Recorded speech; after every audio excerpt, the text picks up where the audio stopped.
Good evening, everybody, and welcome. How's everybody doing tonight? Great. Yeah, it's a Friday night. What place would you rather be than here at the Reagan Library, right? My name is Tony Penny, and I have the distinct honor and pleasure of being the Chief Learning Officer here at the Ronald Reagan Presidential Foundation and Institute. And we begin each of our events here by honoring our men and women in uniform with the Pledge of Allegiance. So if you don't mind, please rise and join me. I pledge allegiance to the flag of the United States of America and to the republic for which it stands, one nation, under God, indivisible, with liberty and justice for all. Excellent. Thank you very much. Please be seated.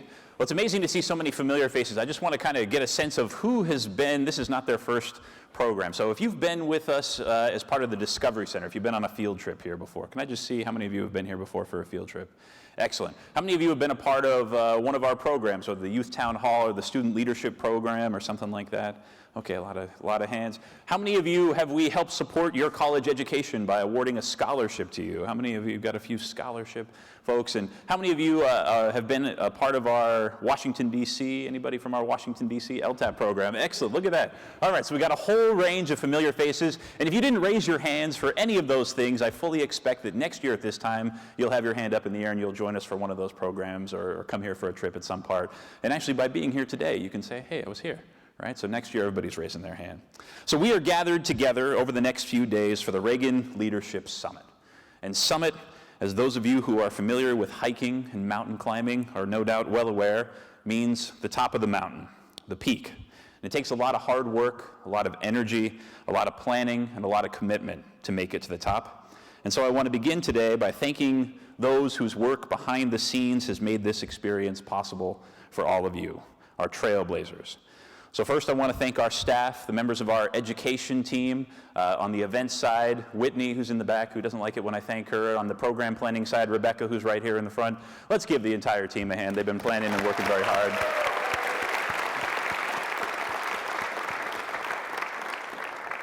And because this program is of, by, and for students, I want to make sure that we thank our amazing Student Advisory Committee. There are 18 students. Their names are in the program. I'm not going to read them all off, but alumni of various programs. We are so incredibly grateful for you dedicating your time and energy to helping put this together. If you're part of our advisory committee, do you mind standing up so we can just say thank you?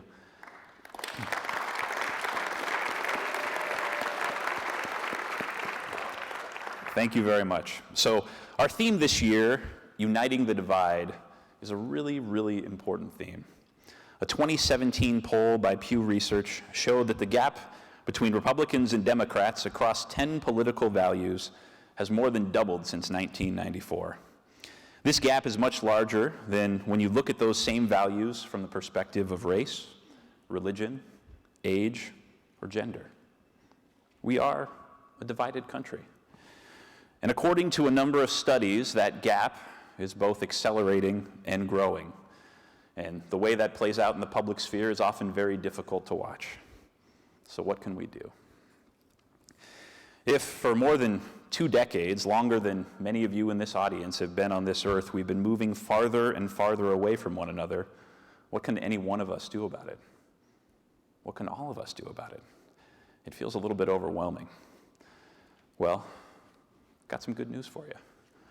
We can actually do quite a bit about it. If you look to our history, if you look in the earliest days of our country when an oppressive foreign government ruled the American colonies at the whim of an imperious king, and we were divided along the lines of rebels and loyalists, we declared our independence. We asserted that all are endowed with the unalienable rights of life, liberty, and the pursuit of happiness. We forged a nation based on the notion of we the people, and we were able to unite the divide. In some of the darkest days of our country, when a humble rail splitter who'd been born in a one-room Kentucky log cabin named Abraham Lincoln ascended to the highest office in the United States, we were divided along the lines of North and South. We entered into a civil war, and the great emancipator reminded us at Gettysburg that these dead shall not have died in vain, that this nation, under God, shall have a new birth of freedom, and that government of the people, by the people, and for the people shall not perish from this earth, because he believed that we could unite the divide. A century later, we were divided by black and white. A courageous woman named Rosa Parks refused to give up her seat and inspired the Montgomery bus boycott. A preacher named Martin Luther King Jr. said, "We've got some difficult days ahead, but it really doesn't matter with me now because I've been to the mountaintop, and I've looked over, and I've seen the promised land, and I may not get there with you, but I want you to know tonight that we as a people will get to the promised land," because he too believed that we can unite the divide. In the 1980s, the world was divided after a decades-long Cold War, divided by freedom and tyranny. With nuclear arsenals numbering in the tens of thousands on each side, one wrong move literally would have meant the death of hundreds of millions of people. The namesake of this library, as he took the oath of office, said, "The crisis we are facing today requires our best effort and our willingness to believe in ourselves and to believe in our capacity to perform great deeds, to believe that together with God's help we can and we will resolve the problems which now confront us. And after all, why shouldn't we believe that? We are Americans." So you see, despite how bad our divisions might feel, you aren't the first generation to encounter the divide. You're merely the latest one. And by gathering here today, you show that you believe, just as those before you believed, that we can unite the divide. President Reagan said, "We need you. We need your youth." So on behalf of our team here at the Reagan Foundation, we want to thank you for being here. We want to thank you for the good you're going to do tonight and tomorrow and onward. And with that, in this event that is of, by, and for the students, allow me to turn it over to Miss Emily Nakamoto, part of our Student Advisory Committee. Emily?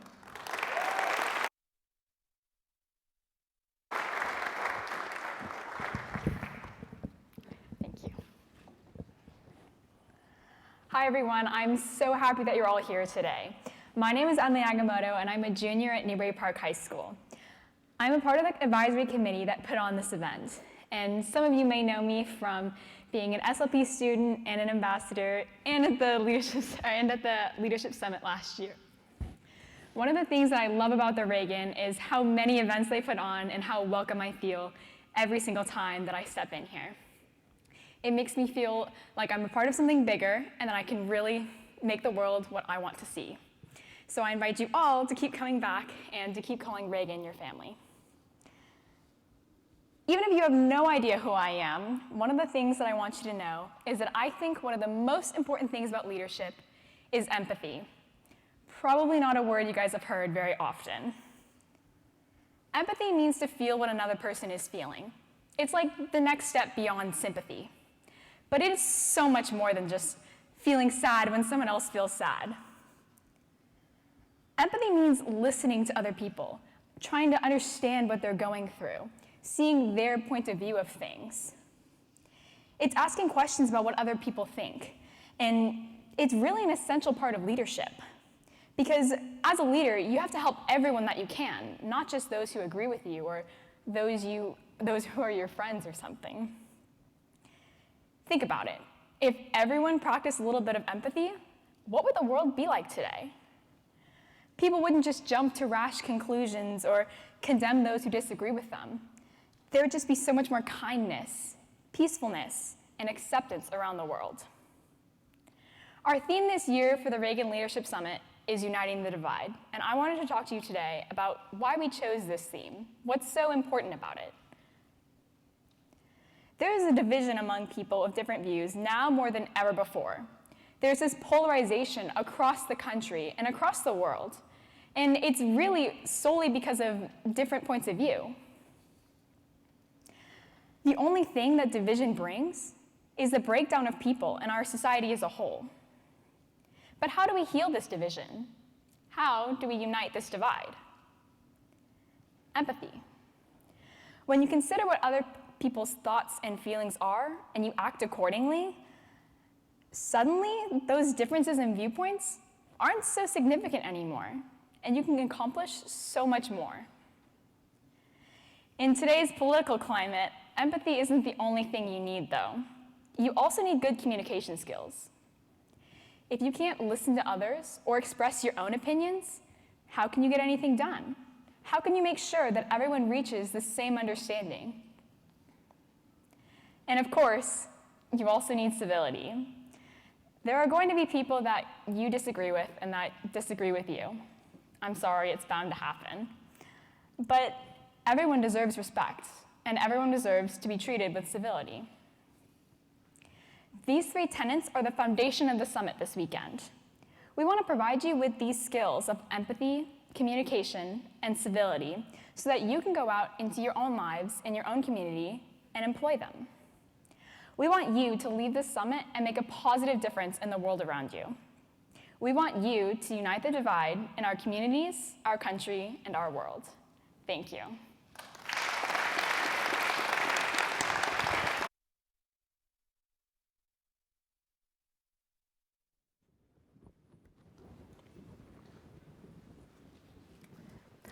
I now have the pleasure of introducing our keynote speaker for this year's summit, Shelby Scarbrough. Shelby Scarbrough is an entrepreneur who built a professional career of strategic planning, creative problem solving, resourcefulness, collaboration, creativity, and strong leadership. In 1990, she founded her first company, Practical Protocol, specializing in international special events, trade missions, and protocol consulting. She is a co-founder of the Sea Spirit Foundation, a nonprofit organization working with the U.S. Navy to convert a military hospital ship into a pediatric teaching hospital. Currently, she is finishing 2 books, Living Life as a Joy Journey, about how to determine to live a life of joy, and The Joy of Civility, full of interviews with thought leaders like George Shultz. Shelby is a co-founder of Encourage Entrepreneurs, an angel investors group encouraging and supporting entrepreneurial women in business. As chairman of the Global Board of Directors, Shelby helped grow the Entrepreneurs Organization to a global association of 13,000 entrepreneurs. Shelby also owned and operated 10 Burger King restaurants in Northern Virginia until 2015. In her early career, Shelby served in the Reagan Administration in the Office of Presidential Advance as a protocol officer and as a protocol officer for the United States Department of State. As a public speaker, Shelby provides motivational and educational presentations to numerous audiences. Shelby is a graduate of UCLA and Harvard Business School. At the end of Shelby's presentation, there will be a Q&A discussion moderated by our Chief Administrative Officer, Joanne Drake. I had the privilege of meeting Shelby in July and found her insight into leadership and civility both unique and inspiring. Please join me in welcoming Shelby Scarbrough.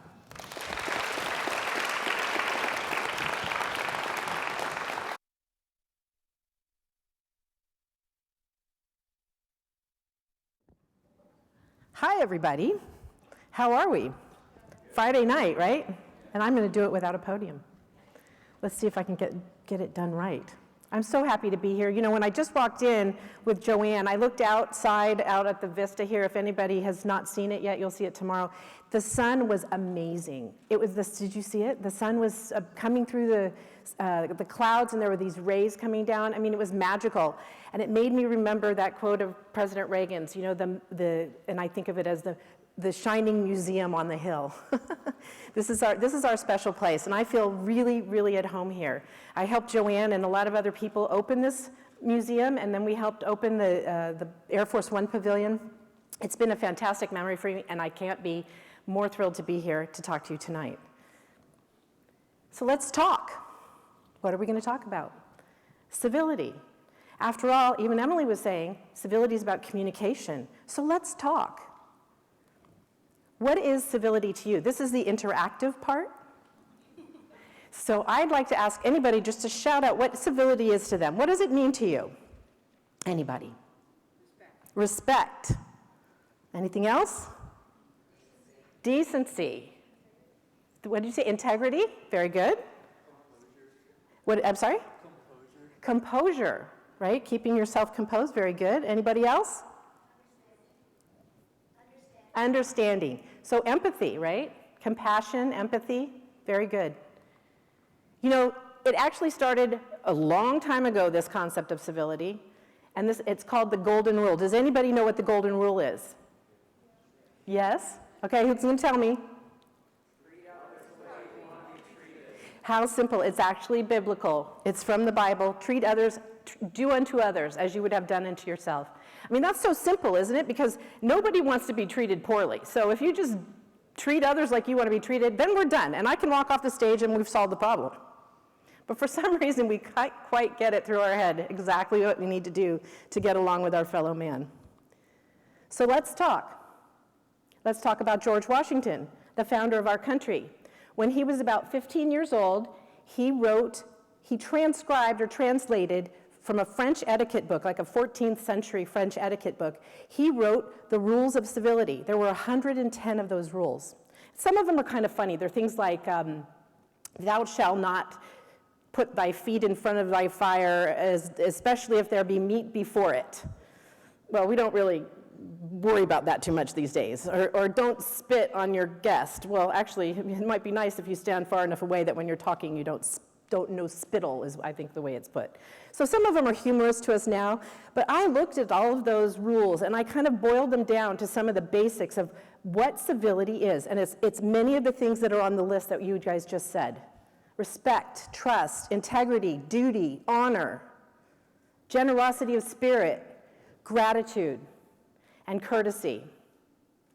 Let's talk about courtesy. It's kind of the simplest of all of them because it's about these sort of rote traditions in a way of things, but we get away from courtesy a lot these days, like holding the door for somebody behind you. How many of you have done that lately? I do it all the time. Oh my God, you guys are great. This is awesome. Hold the door behind. I mean, how simple. Okay, I'm going to make you do an exercise now. Is that okay? It's not too tough, I promise. I promise. Okay, I want everybody to stand up. All right, we're going to do three things of courtesy that we all do in our lives and we don't think much about. But I'm going to kind of draw a little attention to it and have us think about why we do them. Okay, first thing is the handshake. Basic, right? I want you to turn to somebody on your right or left, shake everybody's hand all the way around you. Greet them, look them in the eye. Say your name, introduce yourself. Very good. I hear it. Nice to meet you. Okay. Excellent. Now I'd like you to put your hands to your side. See, I knew this would be the hard part. Getting you back together. Okay. You guys are really good at this in the third row. You're excellent. Okay, eyes up here. Okay, now I'd like you to put your hands to your side. And I'd like to turn to somebody on your left and your right, and I'd like you to bow. And the lower your head goes, the more you're giving them your perfect. Okay. Third thing, I'd like you to put your hands together. This is always the nice, quiet one. And this is namaste, yes? Namaste literally means I bow to you. Namaste. Thank you. So, okay, now you can sit down. You guys were excellent. Perfect, as a matter of fact. So, okay, so these are kind of fun, right? We do these things all day. Every one of you has done one of these things. The thing is, we all come from different cultures here in the United States, right? Everybody's from someplace else. So we bring our heritage with us when we come. And these are the kind of things that we do. Now, I put the fist bump up here because how many of you do that all the time? Okay, yeah, that's just not good. It just seems so aggressive, doesn't it? It may be hygienic, though. Maybe that's the reason. But these are the things that we bring from our culture. So shaking hands is very common in the States, but all over the world, people bow, people do namaste. I mean, I commonly do this when I meet people from other countries when I'm saying thank you to them. I just bow and say thank you very much. I mean, it's just a nice way to connect. But if we think about it, namaste means I bow to you, but it means my spirit touches yours. There's more to this. You know, the lower you bow, I honor you. This is, I'm honoring you. If I'm shaking your hand, I come in peace. I come in peace. It's bigger than a simple handshake. It's not just saying, how you doing? I come in peace. So every time we shake somebody's hand, what if we thought that? What if we thought, I come in peace? I think that's kind of a beautiful, simple courtesy concept. Okay, so this is, like I said, we bring all of our heritage with us. Well, I'm looking at Rebecca here because she was wondering what this slide was all about. And I said, well, I'll keep it a surprise. So this is a picture of the Mayflower. Mayflower is the ship that came over to Plymouth Rock with the very first pilgrims on it. One of my ancestors was one of those people. So my heritage, part of my family heritage, came over on the Mayflower. So I've always been kind of interested at what really pushed them to do that, what courage it took to get on that boat. Okay, so now I picked this picture intentionally because that guy right there is my relative. His name is John Howland. Fortunately, after he fell off the boat, I mean, what kind of guy falls off the Mayflower? So he almost didn't make it, but he made it. They pulled him back on. He married another person who was on the boat, Elizabeth Tilley, and they had 10 kids. 10 children. Well, they had to. They got to populate this big country here. They had to have people working in the fields and all that kind of stuff. So they named their kids things like Charity, big biblical kind of names, Charity, Hope. My relative was named Desire.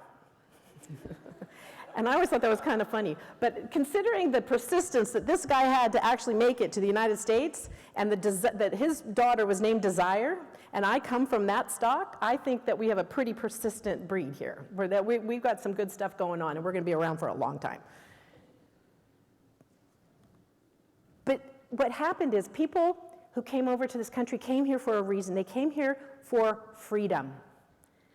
Freedom. It's bigger than civility. Civility is this part of something that we do. It's a mechanism. It's a platform for understanding and communicating with people. Freedom is why we are here.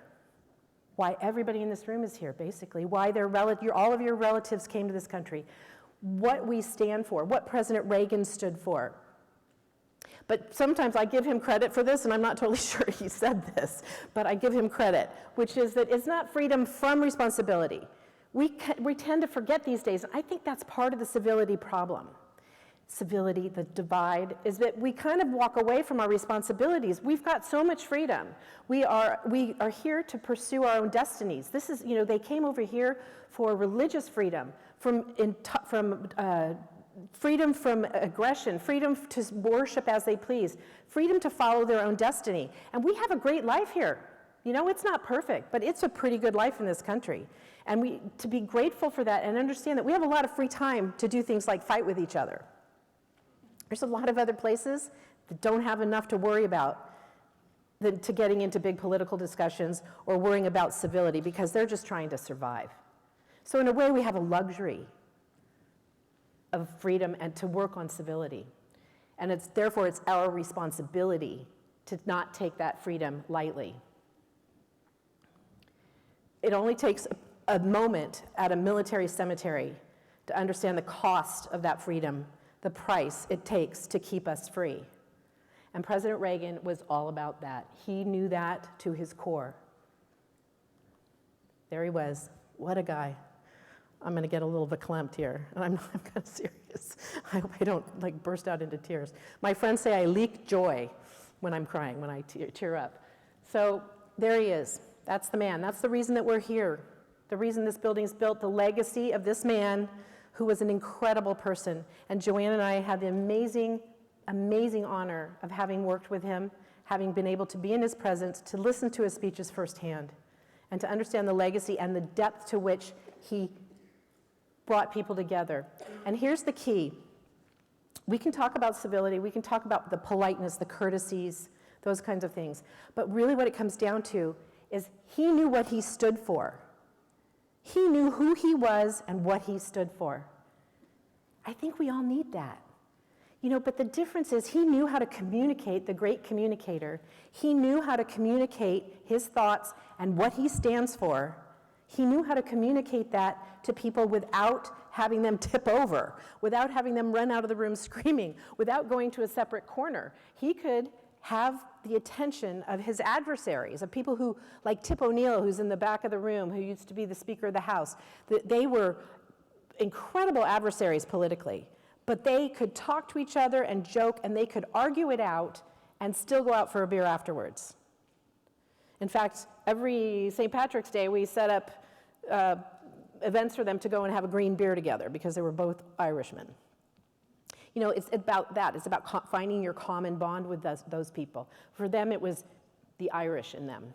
They knew they were fiery. They knew they could debate their territory, but they could bring it back together and move on and recognize that that having a difference of opinion, a difference of agreement is not something to be afraid of. It's the freedom we have to debate it that's beautiful, and we need to cherish that more. You know, in a couple of different places that shows mostly what Reagan's principles are. There's about 11 of them. Freedom at the top of the list. You can see at the bottom the belief in the individual. These are the things he stood for. What do you stand for? You guys are young, you're aggressive, you're obviously on top of your game if you're at an event at the Reagan Library. You're ahead of everything. Already, you're ahead of everything. So articulate, Emily. I mean, so articulate. You've got so much going for you and so much opportunity. What do you stand for? And it's okay if what you stand for is not what you stand for. It's okay if it's not what you stand for. You guys can have your own opinions. It's just the ability to articulate them appropriately so that someone will listen. When we're screaming at people, when we call people names, nobody listens. They just put up their defenses. I know, I do.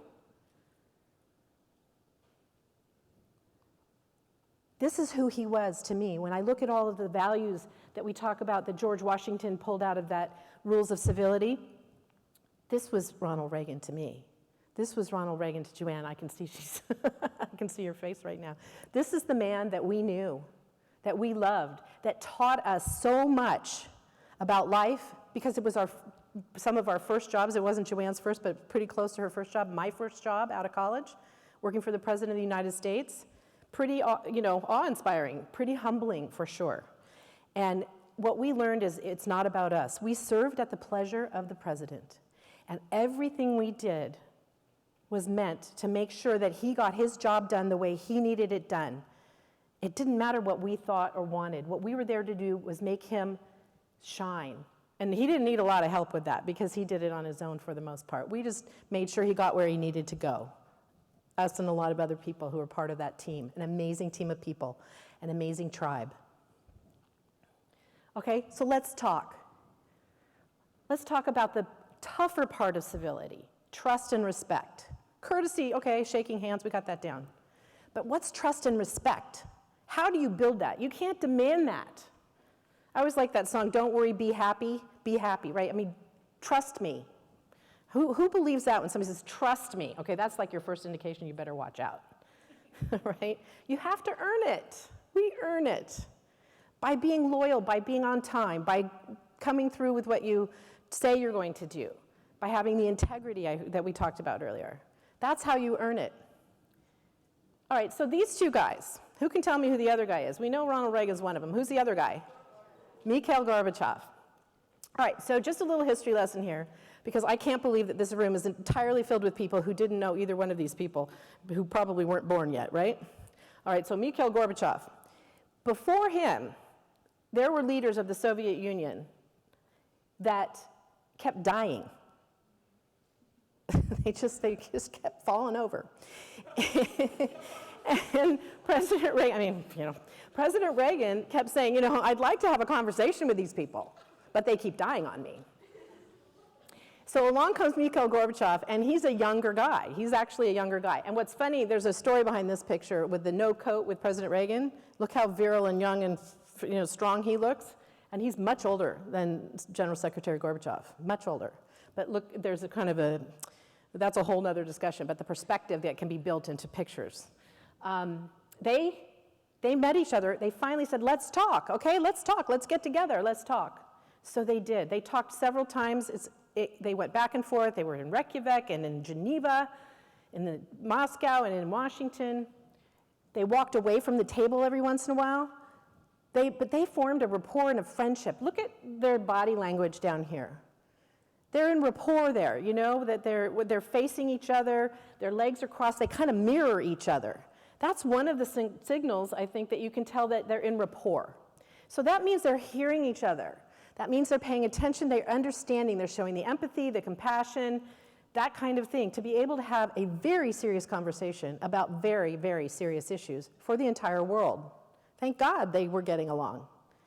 Now, at one point, they kind of got to a point where they just couldn't agree. So they stood up and they left. But they came back to the table because they had developed that trust and that respect for one another. It's about, let's take a break, let's take a deep breath from this, and we're going to come back and we're going to address it, but we just need to kind of gather ourselves together. That's okay.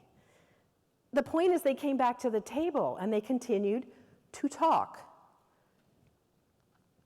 It led to a moment where, at the Berlin Wall, where President Reagan said this famous phrase, okay, 1, 2, 3. Mr. Gorbachev, tear down this wall. There were a lot of people who felt that he shouldn't say it, that the president shouldn't say that because it would be provocative. It was too strong. It was too strident. I get it. I can see that. But really, the point when you look back, especially in hindsight, and it all went well, it's easier to see this, but he understood that they had a bond. He really wasn't demanding that. If you go back and you look at the things that came up, that lead up to that phrase, he's basically saying, if you value peace, if you want to see what we've talked about already, basically, then tear down this wall, show us that, demonstrate what you were talking about. And it didn't happen in his administration, but it came down soon thereafter, which was actually astonishing. To this day, I get goosebumps thinking about it. Joanne and I were actually just off to the right in this picture, just off to the right, and we were eating beer and bratwurst while we were watching. But we felt so honored to be able to be present at that speech. I mean, just to this day, to be able to say we were at the Berlin Wall watching President Reagan give that speech, knowing what he was about to say. It's a memory of a lifetime. It ended up with 2 signing ceremonies, one in Washington, D.C. All this talking, the talking that they did, ended in agreements that are still important to this day. And again, I think that Joanne and I are in the back of that picture someplace, but we can look at that later. We have the motto of not being in the picture. We had to be out of the picture. You were in the wrong place. Now, this relationship only ended because President Reagan passed away. But I love this picture because it's such a summation for me of the depth of their relationship. They really only met 4 or 5 times, but they really, really, really respected one another. And this is one of the ultimate signs of respect that I could imagine. Saying goodbye to his friend, coming to Washington, D.C. to do it. And he suffered a lot politically for what he did in the Soviet Union. He suffered a lot. And so it took a lot of courage to do what he did and what the president did. All right, so everybody thinks of changing the world, but just nobody thinks about changing themselves. I think that's kind of an interesting comment. That's really one of the big points here for me, is that it's not about, we look at leaders and what they could do. He changed the world, but look, you can change the world too. But you just can't change somebody else. You got to start with yourself. We have to start with us, with me, and how I behave. That's how we change the world, how we treat other people. And we set the example, and we don't expect anything in return. We don't necessarily expect civility. Hey, I was nice to you, and you were rude to me, so take a hike. Well, that doesn't really work. You got to just keep doing your thing. You got to keep going on. So let's talk about us. Maybe U.S., United States, us. Or maybe it's us in here. What principles do you stand for?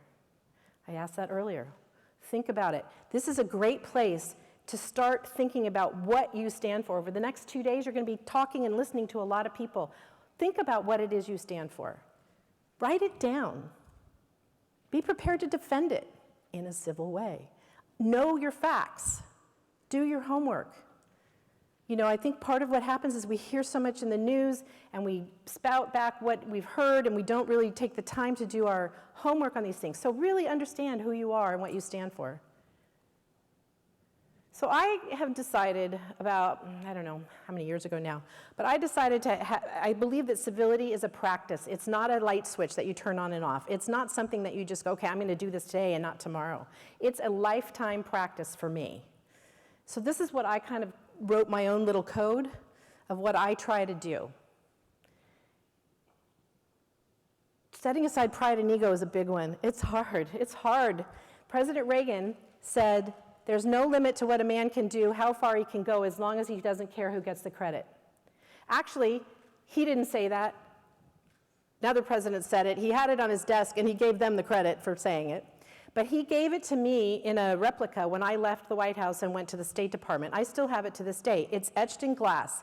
And boy, was that a little tough legacy to live up to. I'm like, really? I gotta give all the credit away? Really? I'm working so hard here. But it really became a hallmark of what I believe in truly, that we just need to do the right thing and not worry about getting the pat on the back. That comes in eternity. That comes naturally. We just don't need to ask for the compliments. If we stopped worrying about our pride and our ego and just tried to worry about the other. I like to find, spread, and share joy whenever I can. And actually, it's my middle name, so I decided to kind of own that too. So for me, joy and civility are two sides of the same coin, because it's kind of hard to be civil if you're grumpy. I mean, who wants to be nice to anybody if you're not very happy? And it's pretty hard to be happy if you're incivil, if you're kind of in an ugly space and not very nice to people. You don't feel good either. Who feels good when they yell at somebody? I don't know. If you do, we got to talk about seeing somebody.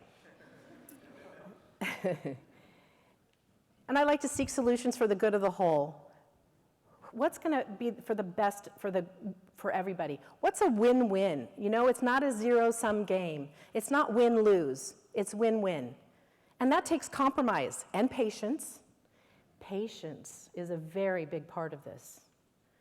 It takes time to build that rapport with people, and it takes time to have them see your perspective and understand their perspective. It takes even more time for them to move from their perspective to your perspective.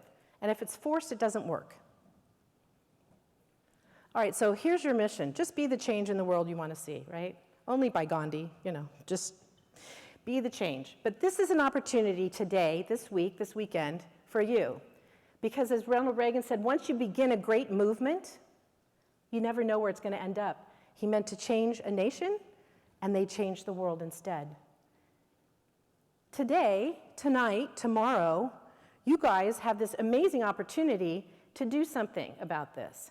And I think somebody in this room is going to help me by figuring out a movement. What's a movement that you guys could own as an outcome of this conference to create a more civil world? I don't have the answer. I know you do. I know you do. With all your technology and social media, let's put it to good use. President Reagan said a man's talents can be used for good or evil. Let's use them for good. You guys are talented.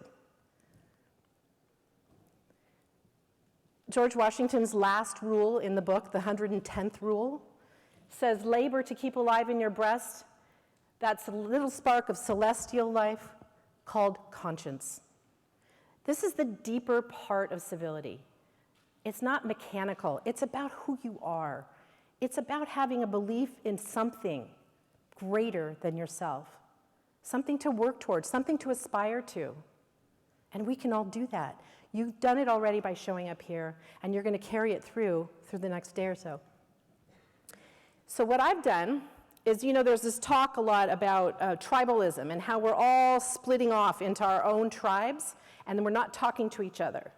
So we kind of took that and flipped it upside down a little bit, and on the back of your name tag, there's a number. And we've split the groups. The staff here was so great to do this. They split you all up into groups of 10. 10 numbers, 1 through 10, and within that, there's about 20 people in your tribe. So if you're number 1, there's about 19 other number 1s. So at some point, I'd like you to find each other.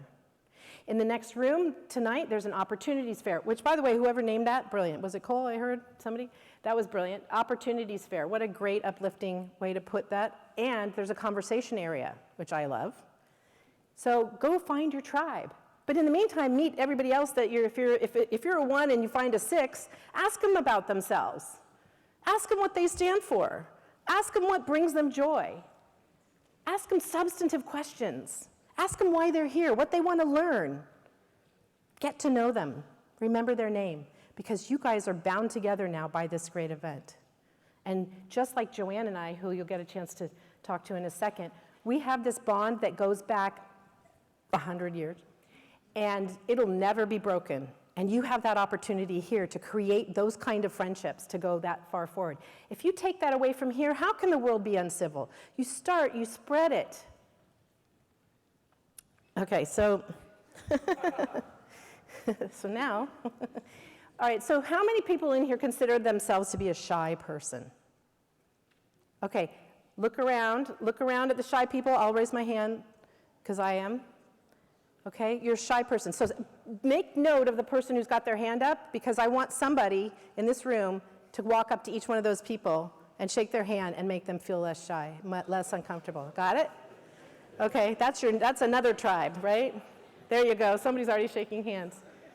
So I was working on the convention, the Republican convention in Dallas in 1984, which is kind of where I got my start. I was volunteering. And I like to say I got it because I hate salami. This is a salami sandwich.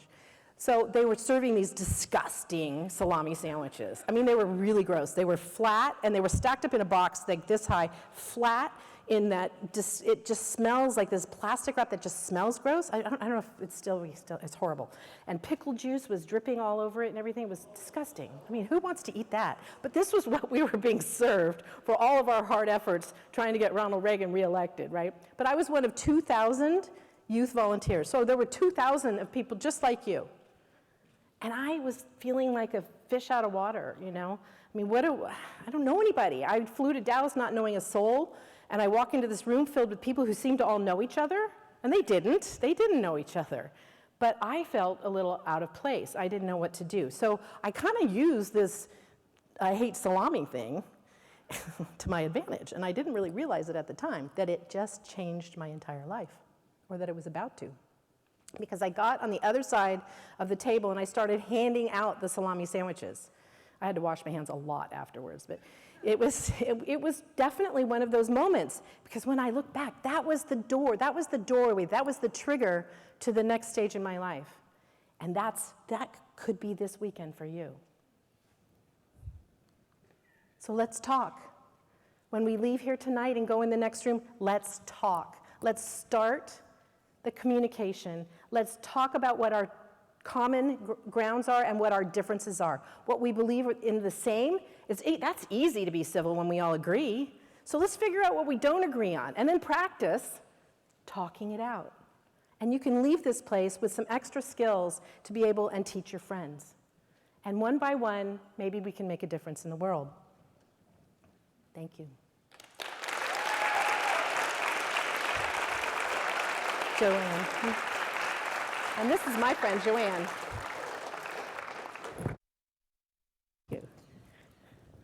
So, I have had the privilege of knowing Shelby for years. A lot. It's over 30. Yes. I realize it's almost 35. And it has been an extraordinary privilege for me. I think you can all see why her first job out of college was as an assistant in the White House, right? And if any of you in here want to have a job at the White House, you can. And I hope you believe that, because it's true. You can work wherever you want to work. You can be whatever you want to be. One of the things that struck me in Shelby's presentation when she was talking about the president, which is what we share, the love of this man, was that he had some tricks about being civil and about communicating. And one of them was a sense of humor. And one of my very special stories that I know I have shared with some of my colleagues here, it happens to involve Shelby. But until today, I don't think they knew that. In 1987, we were together in Venice, Italy for the G7 summit. It was unusual for two trip coordinators from the advance office to be together at one site. But because it was such a complicated trip, we were figuring out motorcades and security on water, if you can imagine it. Boatcades, we called them. You know how we have Air Force One and Marine One? We named the president's boat Navy One, and the Navy guys loved us because they'd never really had a Navy One. So it happened to be June 10th. It's a day I remember very well. It was my birthday. And Shelby said to me, "What do you want to do for your birthday?" And we both knew we were going to have to work most of the night, literally all-nighters. You do have to do those in jobs. I said, "What I really want to do, Shelby, is go and have a cappuccino and maybe a croissant, sit out on the terrace on the Grand Canal for like 20 minutes before we have to go to work." And she said to me, "I think we can work that out. We'll go out after the president goes to the meeting." Perfect. So we go out and we sit down at a round table. Shelby is sitting here where Rebecca is, and I'm sitting here. And we're chatting, and it's all really fine. And now, after the fact, I remember Shelby's face going like this. Well, the next thing I know, this man is leaning over me. He sang the entire happy birthday song. Happy birthday to you. And he didn't stop. He sang the entire song. Let me just tell you that I was miserable, okay? And you're wondering, why were you miserable? Because I was sitting down. I couldn't move. If you see where he's standing, I couldn't get my chair to move and I couldn't stand up. When you're in the presence of the President of the United States, you stand in front of him. You do not sit. Someday we're going to stand in front of her. It was so miserable. I got redder and redder and redder, and there's an entire set of photographs showing me getting redder and redder and redder. And looking across the table from me is Shelby, who had set the whole thing up. And so I leaned up after he was done singing, and I said something really stupid, like, "Mr. President, what are you doing here?" You're supposed to. "Well," he said, "I am singing happy birthday to you. This young lady told me it was your birthday, and I thought I would come out and say happy birthday." And then I said something more stupid, like, "Mr. President, aren't you supposed to be at a meeting?" "Well, yes, I am," he said. He said, "But these fellas, they told me that there's a backup or something with the boats, and so the security men told me that I have to stay here until they've sorted it all out." Well, what that was all about was international protocol that Shelby can tell you about, as she was a protocol officer for the State Department after the White House. In international protocol, the senior member of the delegation arrives last to a meeting and departs first.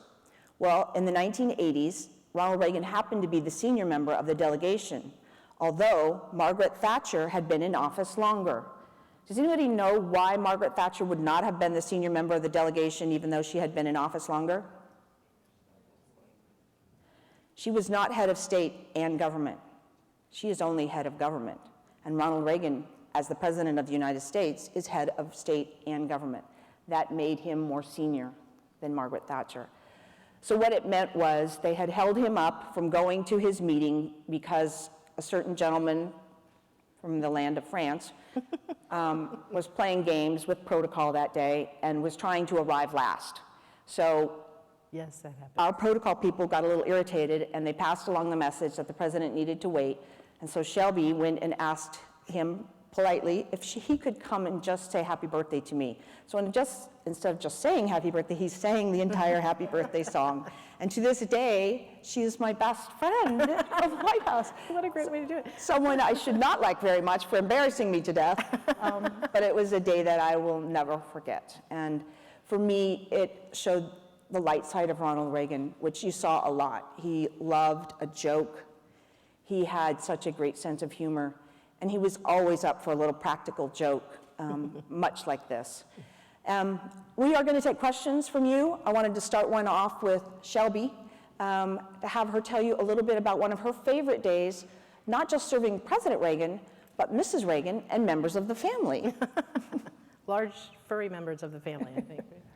Yes, this was one day I got called up to see, you have a very special assignment today. Could you come out to Bethesda Naval Hospital and hold the dog while the president, Mrs. It's a Reagan. very glamorous job Very at the glamorous. White House. It was very, very glamorous. The dog was very hard to control. And you can see Mrs. Reagan is actually, she's trying to hold on to him. He had a personality all of his own. But she was, one thing about her, we talk about trust and respect with her. One thing that we learned with her was that you never lie to her. Never lie to her, because you will lose her trust forever. Well, and she knew you were lying. And she had a the sixth best sense. radar of any human being I have ever met. I don't know what it was about her. She could read your face. It was a skill unlike anyone, and it was amazing. Yeah, it's true. If you lost her trust, you were done. You were done. And rightfully so, because she knew he relied on his people, and she wanted them to be honest with him and to be straightforward. And what happens is, in these kind of situations, people want to please them. So they don't lie as in tell terrible lies, but they might say, well, we're just running a little late, and maybe it's really late, and she would want to know the truth. She just tell it to me. But, sometimes it wasn't so fun to tell her, because one time I was I was bringing a schedule. It was a Saturday. I was bringing it to the Oval Office, and then we were leaving Sunday to go to Canada. And I get into the Oval Office, and nobody's in there. And the president had just left doing the radio address, and the phone starts ringing. There's nobody to answer it. His personal aide wasn't there, his secretary wasn't there, he wasn't there. The phone's ringing off the hook. And I'm like, what do I do? So being the assertive one that I am, I don't know, I was crazy. But I should have just walked out. But I picked up the phone. I said, hello. I said, and this is the operator. Who's this? I said, oh, this is Shelby Scarbrough from the advance office. I'm just dropping something off. But Jim's not here, the personal aide's not here, the president's not here. I think they're walking back to the residence. Oh, okay, 1 second. Okay, so the next thing you know, I hear them come back and say, Mrs. Reagan would like to speak to you. I'm telling you, I about fell over because I didn't know what she was going to ask. And I mean, you just don't want to not have the answer. Perfection was just part of the expectation. And I'm thinking, I can't possibly have the answer to the question that she's going to ask. I just know this. I'm going to be done for. But I knew, basically you have to say that you had to have the courage to say, I don't know. And I think that's where I learned, I don't know the answer, but I'll get it for you right away. So that was what I was prepared to say. And she says, Shelby, what's the weather going to be in Ottawa, Canada tomorrow? And she knew. And I knew it. Because the reason that we bring the schedule in at that time, at the very last minute, was because the last thing we didn't have all this fancy schmancy internet stuff. We didn't have weather.com back then. We had to call the military weather and get it as close to the last second as possible, because they were terrible at predicting. So it was awful. So we had to get it. That was the last thing we did, was get the weather. So I actually knew what the weather was going to be. And I said, oh, wow, I actually know the answer to this question, Mrs. Reagan. And I was so proud of myself. So I go, it's going to be 30 degrees and sleeting. Well, I also forgot that she hates cold weather. So she went, oh. And I felt so badly because I knew I disappointed her expectations. But when we went to the airport the next day, I kept thinking, look, the sun's out, it's not sleeting, and I'm wrong, and I told her the wrong weather. And well, next thing you know, Marine One lands, and they get off the Marine One to walk over to Air Force One to leave, and we were going to get up on the backup plane, and the sky opens up and it starts to hail all over her. Shelby's cheering. And I felt so bad because I was so happy about it. You know what's fun about this picture? I just remembered, that was, I believe, the last day that Lucky was in Washington. They went from the president's doctor's appointment, got on Marine One, and there's a funny picture of Lucky trying to sit in the president's lap in Marine One. And if you've been in our helicopter, you know how little space there is for a large dog and a large man. And he was brought home to California on Air Force One and taken to the ranch. He was just too big for everybody. He was out of control. He was the most beautiful dog, but he was out of control, and he was dragging Mrs. Reagan everywhere, the poor thing. So he got banned from Rancho del Cielo at that point. So we're going to take some questions here. If anybody has questions, I think we have microphones. Is that true? So we have people in the audience there that have microphones. If you have a question, Wait for the microphone so that we can hear you. How about right here? In the front row right here? Yes. State your name. Thank you. My name's Scott Davidson Jr. Great to be here, by the way. Thank you very much. What's the biggest difficulty you've encountered personally with talking with someone of an opposing view, and how did you deal with that? Yeah, that's a very good question, because that's our most common problem, right? Well, it happens all the time, because I have friends who believe in all different kinds of things. I don't have friends who just believe the way I believe. So it happens a lot. And I usually say, that's very interesting. I mean, sometimes I say, what do you think? Or how do you feel about that? How did you come to that? What was your experience that led you to surmise that? I can understand how you feel. I don't necessarily feel the same way because, and I give my counter view. If I don't try to pick a fight, I'm not trying to argue. I do believe that my view is just as valid as theirs, but at the same time, I try to be gracious, generous of spirit, a little humble, and I don't always have to win. You know, do you want to be right or do you want to be happy? That's a nice famous old phrase, and it's true. So sometimes it's okay to just say, I can see your point, and that's an interesting point, and move on, especially if it's kind of contentious or if you think it's going to get worse. I mean, the point is not to escalate, right? It's to de-escalate. So it's okay, though, to ask, tell me why you feel that way. Then it expands into their territory a little bit. Thank you. You're Appreciate welcome. it. Great practical advice. Right back here. Thank you. My name is Weston Boardman. My question for either one of you is, did you ever see the president lose his temper?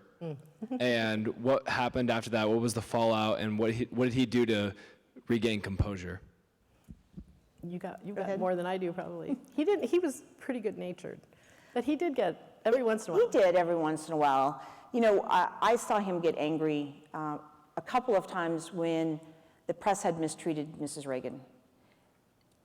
He had a great tolerance for a lot of things and a great tolerance for other people's opinions. I mean, he really was very calm about that. He was very happy to tell you that's not how he felt or didn't agree with you, but he didn't get angry very much. But he did get angry when people were picking on the love of his life. He protected her, he valued her opinion, he missed her desperately when she was not in the same house. He writes in his book, his diary, how he would wander around the White House and be so lonely if she was out of town 1 or 2 nights. He really loved her and respected her as a human being and his wife. And when people didn't treat her right or they treated her unfairly, particularly in the media, that made him angry. And it was one of the few times I really did see him very angry. And mine was a little more simple, I guess. We were walking down the hallway, and he was talking with myself and Jim Kuhn, I think, and he said, he was telling a story, and he said, damn, that, and he looks at me and he says, oh, I'm so sorry. I said, believe me, I've heard worse. It's okay. So he was human. He was, you know, he bled the same way that we do, and I just think he had a character. He pulled himself back together a lot faster, certainly than I do. You can ask my colleagues. They go running every time they know I'm dealing with a computer. Usually I'm like slamming things. Another question? There's one here. Right here? There's 2. All right, so I would call myself a Tip O'Neill Democrat, but what's always inspired me was how President Reagan and Speaker O'Neill were able to work together and were able to have that close camaraderie despite their political differences. That's something that we didn't see between President Clinton and Speaker Gingrich. That's something we didn't see between President Obama and Speaker Boehner and Ryan. That's something we're not seeing between President Trump and Senate Democrats. So my question for you is, what's changed? How come the rapport that President Reagan and Speaker O'Neill established isn't so easily established among politicians today? Go ahead. Oh, she gives it to me. Okay. You know, this is an excellent question, and I'm very impressed at your knowledge of all the past leaders and things like that, all the past speakers of the House. It's confounding because it doesn't have to be this way. But they were of a different age, and I wish we could kind of harken back to that a little bit. They were also at a time when people didn't come and go out of Washington as fast as they do now, meaning they go home now with it's easy to get home on the weekends. They're out of town a lot. They don't build the relationships anymore that they tend to have, then at the time that we were in Washington. They spent more time together. They were face to face more. And they were able to haggle it out over dinner and things like that, over building that rapport over ceremony of dinner and the camaraderie of that kind of environment. And we just kind of don't have that. We move too quickly and we talk in LOLs and IDKs and emojis, and so we need to talk. I think she's absolutely right, and I too am impressed with your knowledge of the history of this country. I often think back on that and ask myself the same question. Why? Why were they able to do it? It was an extraordinary relationship that these two men had, and I think there's one story very early in the Reagan presidency, 70 days in, someone tried to assassinate the President of the United States, and Ronald Reagan almost died. And most of the people in this country didn't know how close to death he came, within an inch of dying. That bullet was within an inch of his heart. And who was the first person to come to the hospital? Tip O'Neill. And Mrs. Reagan didn't really want anybody in the room. She was protecting him. That was her job, right? But she realized how important it was for her husband to know that this man was there. And he said to her, "I won't stay long, I promise you." And he didn't. But you know what he did? He came into that hospital room and got down on his knees, and they shared a prayer.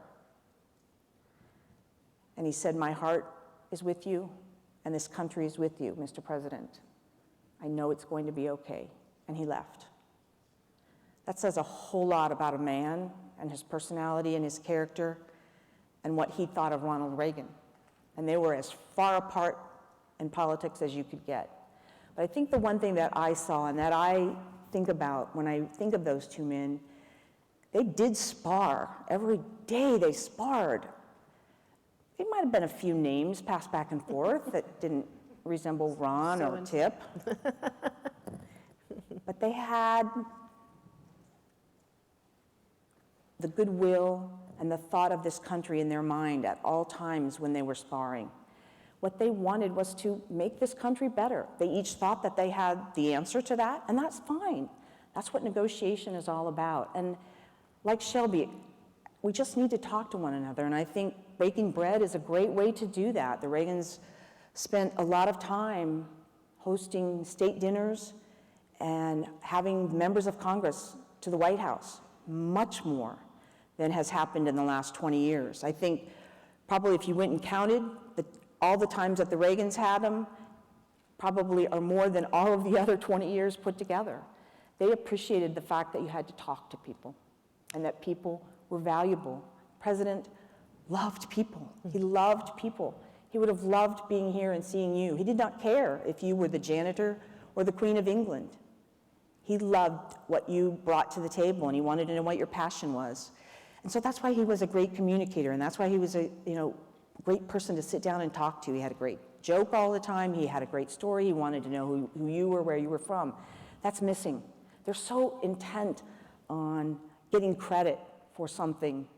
And I'm also thinking to myself, getting credit for what? You haven't done anything yet. Do something, and then we'll figure out who gets credit for it. Or blaming. Yeah. I see that a lot in young people. It's not my fault. It's someone else's fault. Well, stop placing fault and help move it forward. And I really think that's what you guys can do. You can start talking to one another and being civil to one another. So they didn't make it personal. They didn't make their sparring personal. But what we can do here now is we can make it very personal in the fact that you can get to know each other and build that rapport so that over time, I want somebody who's a staunch Republican to go come talk to you and tell me about why you're a Tip O'Neill Democrat. I want to understand this. Just I love get that you conversation identify going. yourself as a Tip O'Neill Democrat. I love that, he's great. Right? That's great. Yeah. Well, we're going to wrap up. I know we have a lot of fun things ahead of us tonight, and tomorrow it's going to be extraordinary. Your faces are so exciting. Shelby has given you an assignment. I expect to see you all figuring out who your tribes are, and we'll see you tomorrow. We'll see you over there, and we'll see you tomorrow. Go change the world.